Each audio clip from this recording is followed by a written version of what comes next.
যারা এই সংক্ষিপ্ত ভিডিও দেখছেন সকলের প্রতি আমার সালাম। আসসালামু আলাইকুম ওয়া রাহমাতুল্লাহি ওয়া বারাকাতুহু। বাংলাদেশ কল্যাণ পার্টির চেয়ারম্যান, 1971 সালের মহান মুক্তিযুদ্ধের রণাঙ্গনের মুক্তিযোদ্ধা বীর প্রতীক সৈয়দ মোহাম্মদ ইব্রাহিম আপনাদের সামনে নিবেদন করছি এবং আপনাদের দোয়া প্রার্থনা করছি। আমি কথা বলছি 27 তারিখ নভেম্বর মাস বিকেলবেলা 4টায়। আগামীকাল 28শে নভেম্বর ইনশাআল্লাহ আমরা নির্বাচনের জন্যে নমিনেশন পেপার জমা দেব।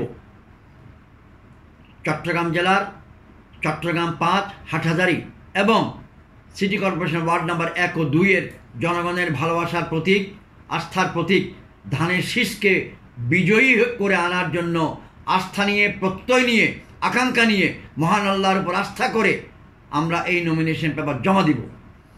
27 তারিখ দুপুরবেলা 2:15 বাংলাদেশ জাতীয়তাবাদী দল বিএনপির সম্মানিত সংগ্রামী মহাসচিব জনাব মির্জা ফখরুল ইসলাম আলমগীর দাওয়াত দিয়েছিলেন তার সঙ্গে 5 থেকে 6 মিনিটের কথা বলার জন্যে গিয়েছিলাম।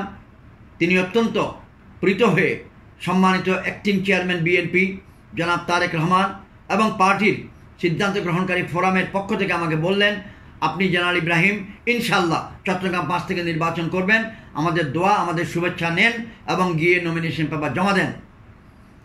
তিনি বললেন, আইনগত কারণে আমি বিএনপি মহাসচিব আপনার নমিনেশন পেপারে স্বাক্ষর করতে পারবো না, আপনি নিবন্ধিত দলের চেয়ারম্যান, তাই আপনি স্বাক্ষর করুন বা আপনার দলের যিনি ক্ষমতাপ্রাপ্ত তিনি স্বাক্ষর করবেন।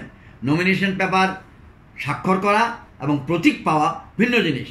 নির্বাচন কমিশন কর্তৃক জারি করা সিদ্ধান্ত মোতাবেক আমি ধানের শীষ নিয়ে ইনশাল্লাহ নির্বাচন করব এবং বিএনপির পক্ষ থেকে আমার মতো সকল প্রার্থীর জন্যই ধানের শীষ বরাদ্দ হবে ডিসেম্বরের 2 তারিখ বাছাইয়ের পর।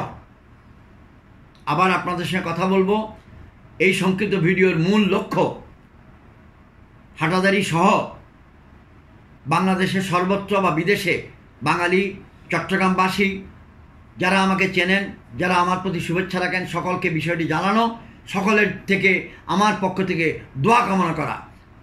ওলামা মাশায়েখ, দ্বীনি আলেম, বুজুর্গানে দ্বীন, শিক্ষাবিদ, ছাত্রগণ, কৃষক, শ্রমিক জনতা, সকল ভাই, সকল বোন, 18 বছরের ঊর্ধ্বে যত আছেন সকলের প্রতি আমার আবেদন, ইনশাআল্লাহ দোয়া রাখবেন আমার জন্য যেমন ধানের শীষের জন্য তেমন।